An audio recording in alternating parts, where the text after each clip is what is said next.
ஒரு உதாரணத்தோடு சொல்லணும்னு தோணுது. என்னோடய வாழ்க்கையில் ஒரு காலேஜ் முடிச்சுட்டு நான் வந்து டாப்பர், கோல்டு மெடலிஸ்ட். ஆனால் வந்து கேம்பஸ் இன்டர்வியூ கிடையாது. ப்ளஸ் நான் மெக்கானிக்கல் இன்ஜினியரிங் பேக்ரவுண்ட் பண்ணதுனால எனக்கு அவ்வளோவா வந்து எந்த இடத்துலையும் வந்து ஒரு மெக்கானிக்கல் ஓரியன்டாக ஜாப்ஸ் வந்து கிடைக்கல. ஸோ ஹையர் டிகிரியும் என்னால் அப்போ பர்சியூ பண்ண முடியல. அப்போ என்ன தான் பண்ணுறதுன்றது தெரியாமல் இருக்கும்போது, சென்னையில் ஜாப் தேடிட்டு இருக்கும்போது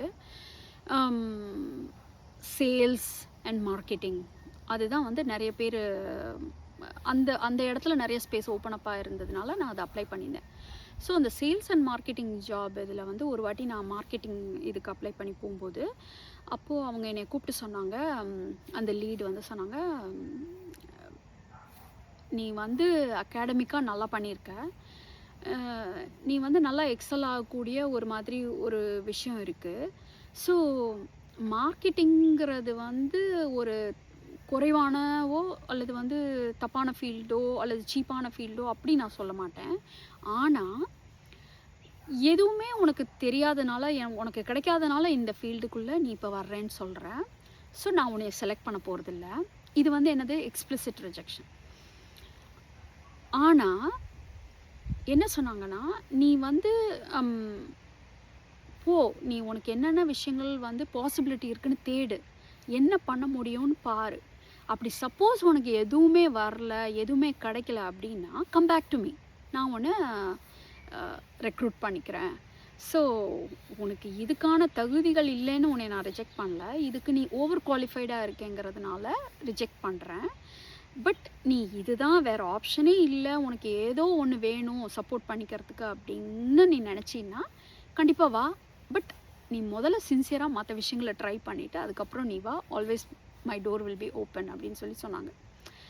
எனக்கு வந்து இந்த விஷயம் வந்து அதுக்கப்புறம் நான் அவங்கக்கிட்ட பேசிட்டு வந்துட்டு, என்னடா இது, ஏதோ ஒரு ஜாப் அட்லீஸ்ட் ஹாஸ்டல் ஃபீஸ் கொடுக்கறதுக்காவது யூஸ் ஆகும்ல, அந்த இதையும் இந்த அம்மா இவ்வளோ நுணுக்கமாக வந்து நோ சொல்லியிருக்காங்க அப்படின்னு சொல்லிட்டு கடுப்பு, பயங்கர கடுப்பு, குழப்பம்.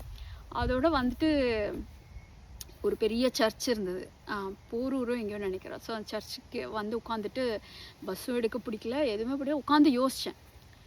அவங்க ஏன் அப்படி சொன்னாங்க, எதுக்கு அப்படி சொன்னாங்க?